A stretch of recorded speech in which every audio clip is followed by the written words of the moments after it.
A customer brought in this houseplant clearly in a little bit of distress. I'm going to show you what's wrong with it and how to fix it. I'm going to start off by loosening the root ball. We got to get in and see those roots. The health of the roots is the health of your plant after all. So that's our very first step. And let's see what we have going on here.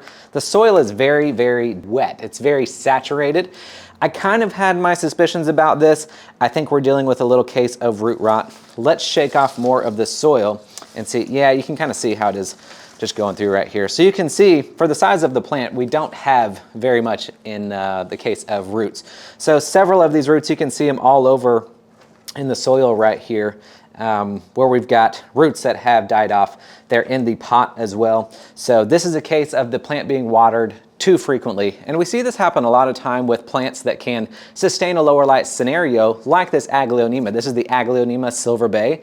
And they're really, really known to be great at being low light tolerant plants. But whenever we have plants that are in a low light scenario, we have to be careful about watering them too frequently. That's because light is what's going to process all of the water that's in the soil. And if the water is not processed quickly enough, then you're going to get root rot, right? So it just stands to reason, the lower the light the plant is in, the slower that water is going to be processed. So they are actually at more risk of getting root rot. So right now we're gonna go ahead and fix the root rot, make sure that it doesn't keep on spreading, and then we're gonna get it into a brand new pot. And just a little spoiler alert, I'm not going back into the same size pot, and I am definitely not going up in pot size. Let's get this all cleaned up, and then we'll move on into the cleaning and the repotting. Now that we've got our space all cleared up, I want to further show you how I get rid of the soil in and around the roots, because this soil now has a lot of that bacteria on there. So what we're gonna do right now, I just have a little paintbrush right here. You can also use a broom, something with bristles. It works really well at getting in there and getting off all that soil. If you don't have a brush, paintbrush, whatever it is, you don't wanna go to the store and buy one, just get yourself a bowl of water, swish it around in the water just like that. That's going to get off a bunch of the soil just like that. Look how nice and clean that comes out right here. So it's perfect. Alternatively, if you have a harsh stream of water, maybe like a shower head or even a hose outside or the little spray nozzle at your sink, all of these will do a really good job at getting rid of the soil in and around the roots. The next thing I want you to do is one of two things. One thing we can do is just leave our plants out like this. This bacteria, these fungus, these pathogens, whatever is causing the root rot that's going on, they can't live in a very dry environment. So you can just let these sit out overnight. You're not going to hurt the plant. You really want the roots to really, really dry out so that all of those harmful things die off, and it's not going to be a problem. If you want to do it a little bit quicker and you have it available to you, hydrogen peroxide, we can spray that on the roots, and that's going to neutralize all of that bad bacteria. Now, this is just 3% hydrogen peroxide. I don't dilute it at all. I don't wash it off after. It's perfectly healthy for the plant. There's lots of studies about hydrogen peroxide and how it interacts with plants, plant roots, plant material, and it's 100% perfectly safe to use on them. But now that we've got our roots cleaned up, sanitized, you further want to make sure that there aren't any rotting roots going on right here. I'm very lightly just going through and sort of brushing them off. Now, any healthy roots are going to be strong enough to not come off of the plant. All of the dead roots, all of the mushy roots are just going to sort of peel right away. You can see how some of them are just peeling right away here. I probably really should have done this before I sprayed, so I'm gonna spray again after this. But sometimes the order of operations gets a little bit messed up. Okay, I'm feeling pretty good about that. Alternatively, of course, you can always cut them off with your pruners if you've got them right here. Either method works. We just want to be really thorough. The last thing we want to do is forget to do this step, and then we get our plant back into its brand new healthy soil, and the problem persists. And you're like, oh, what the heck? I thought I got rid of it all. But lo and behold, you didn't neutralize that bad bacteria, and then it just continued to spread. Now that we're all healthy and ready to go, it's time to assess our new pot size. So what I like to do is for my indoor potted plants, here's my little recipe for success. I put all the little stems together just like this, arrange them however you want them to go, and then I sort of eyeball, or you can even use a measuring tape if you want to be super specific, about how wide it is. Now this is about 4 inches wide, give or take. And for indoor potted plants, I like to only increase the root ball size by 1 or 2 inches at most. So I've got a 6-inch pot right here. Always have drainage in your pot. The drainage holes are really going to help get rid of a lot of that excess moisture that the plant isn't going to use. And when you see it in the pot, you can see there's about an inch of space on the outside. Some of the roots are touching the outside, but the majority of the root ball is within that 4 inches. So this is going to give the plant a little bit of a break in processing the water because we lost some of the roots.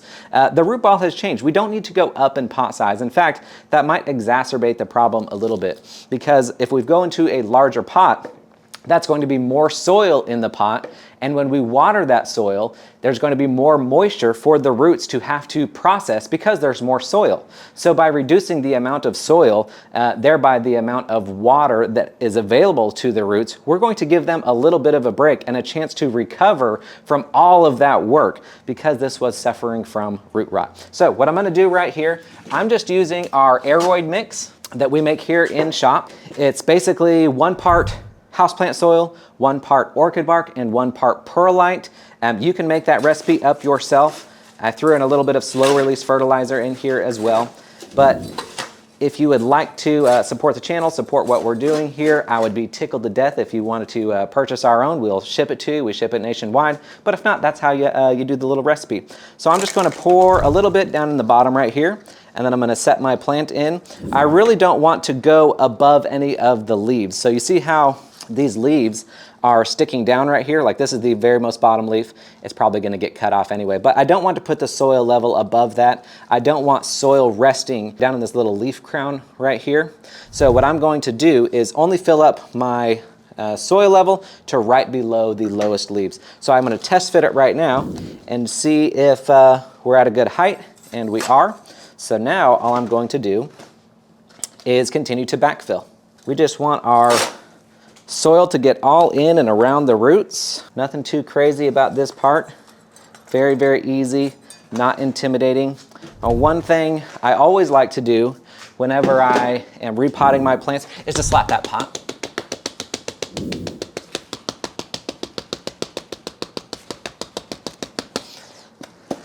I had someone come up to me at PlantCon recently that we were at this past weekend and was like, hey, why do we slap that pot? Like, I do it every time I repot, but I don't know why I do it. This is the reason. We're settling in that soil in and around the roots. We don't want any of the roots to not come in contact with soil, because if they aren't coming into contact with soil, then they aren't coming into contact with moisture and they risk dying off. And we want to make sure all of our roots are nice and happy and healthy. I'm just using my thumb right here to press in, firm in the plant so that it stays upright on its own. Make sure it's how you like it. I take the soil level all the way up to about a ½ inch below the total rim of the pot. You don't need to go any higher than that. This will allow water, whenever you're watering from the top, it'll allow water to sort of pool up and sink in. That way, whenever you water, it doesn't just immediately spill over on the sides right here. So now all I'm going to do, even though it's not really detrimental to the plant, I'm going to go ahead and clean this up from all of the leaves that are on their way out anyway. Because the customer paid for this service, I don't want them to come back and it be in the same exact position. So I know this leaf is already yellowing, it's already dying off. It's not going to get any better. It's not going to come back. So I'm just going to trim it off. Any of these leaves that have completely kinked over, they're not going to be able to process any water because it's kinked. It's kind of like a kinked hose. You can kind of see how this one is the way that it is at that angle. Like, it's not going to recover from that, right? You can try to straighten it out, and sometimes you can get a little bit of water and nutrients to flow back through there, but usually when they're kinked like this, they usually don't return, and they're gonna die off anyway. So we'll just speed up the process on that one. This is the same thing. It's just not coming back anytime soon, so we'll get rid of it. But going forward, I want this customer to put the plant in very bright light. I know this plant can do a lower light scenario. However, because we're recovering from a lot of shock right now, not only the repot, but also the root rot, right? Light is going to help the plant recover from that shock a lot faster. And by putting it in low light, you would actually slow down that process quite dramatically. So Nice wide view of the sky. I'm going to let them water it in. A lot of you think that after you repot or save a plant from root rot, you shouldn't water it. No, you absolutely should. We cleaned all that off. We reset the roots. So now, if we didn't water this plant, it would actually cause it stress because the soil, it doesn't have any access to water right now. The soil is completely dry.